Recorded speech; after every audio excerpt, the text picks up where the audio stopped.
దేవుని వాక్యాన్ని ధ్యానించే మనకి దేవుని గురించిన సంగతులు తెలుసుకోవటంతో పాటు వాక్యం ఒక అద్దంలాగా మన నిజస్వరూపాన్ని మనకి స్పష్టంగా చూపిస్తుంది.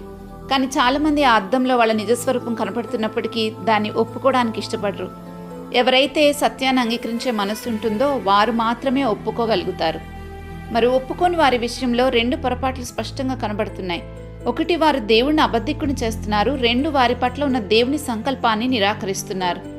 మరి వాక్యాన్ని అంగీకరించే వారికి ఏ మేలు జరుగుతుంది అని ఆలోచిస్తే 1, పాపక్షమాపణ పొందుకుంటున్నారు. 2, దేవుని ఆత్మ వారిలో నివసిస్తాడు. 3, వారి కోసం సిద్ధపరుస్తానన్న నివాసాలలో క్రీస్తుతో నిరంతరం జీవిస్తారు.